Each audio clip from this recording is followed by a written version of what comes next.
start to fall. Materiais utilizados: canetinha, caneta, régua e fita. O primeiro passo é retirar a tinta do corpo da caneta.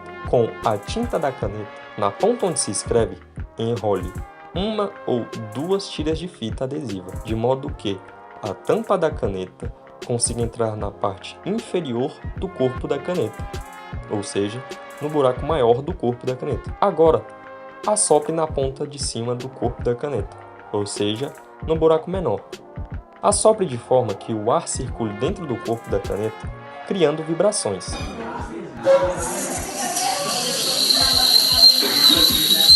No entanto, atenção! Não assopre de forma que tampe o buraco menor da caneta, pois isso afetará as vibrações. Com a canetinha, anote as notas que foram geradas em determinada posição da tampa com fita. Elas devem ser 7 marcações, formando Dó, Ré, Mi, Fá, Sol, Lá e Si. Faça as marcações usando o auxílio de um gerador de tons e um aplicativo medidor de Hertz. A razão pela qual a caneta consegue produzir sons é porque o som é uma vibração. Quando você assopra na caneta e a tinta com a fita cria resistência, isso dificulta a circulação do ar e cria vibrações, já que o ar está tentando sair. Quando você sobe ou desce a tampa da caneta, a quantidade de ar dentro do corpo da caneta aumenta ou diminui, e as vibrações se tornam mais ou menos intensas, criando assim sons mais agudos ou mais graves.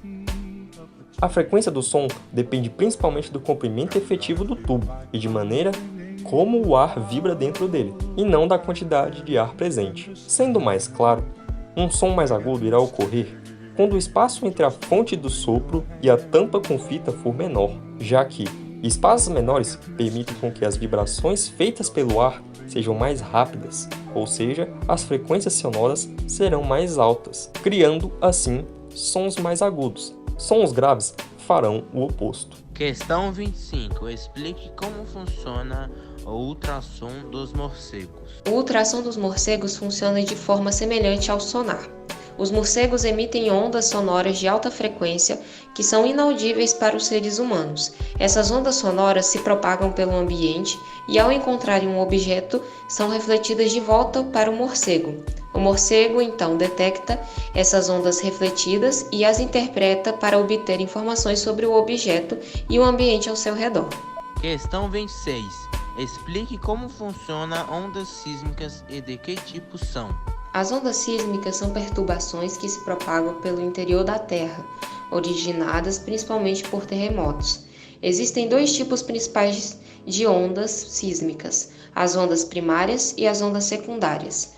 As ondas primárias, também conhecidas como ondas de compressão, se propagam através dos materiais sólidos, líquidos e gasosos.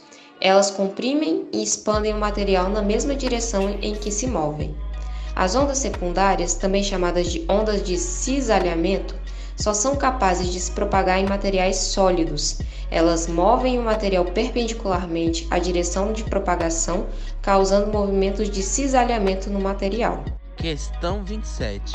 Por que em dias de ventania você ouve um som agudo quando a janela está entreaberta? Quando o vento sopra contra a abertura da janela, ele cria turbulência e faz com que o ar oscile entre dentro e fora do ambiente. Essa oscilação cria um padrão de ondas sonoras que pode se alinhar com a frequência natural de vibração da abertura da janela, gerando a ressonância. A ressonância ocorre quando a frequência das ondas sonoras geradas pelo vento coincide com a frequência natural de vibração da janela. Isso faz com que a janela vibre em uma amplitude maior, aumentando a intensidade do som produzido. Questão 28. O que acontece quando o ser humano está com problema na audição?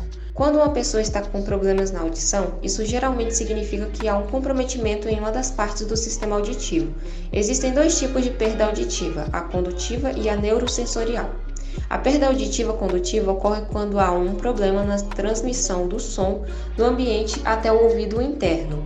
Isso pode ser causado por bloqueios no canal auditivo, como acúmulo de cera, infecções de ouvido, entre outros. Já a perda auditiva neurosensorial está relacionada a danos nas células ciliadas do ouvido interno ou nas vias nervosas que transmitem os sinais sonoros ao cérebro. Essa perda auditiva pode ser causada por exposição prolongada a ruídos altos, envelhecimento, entre outros.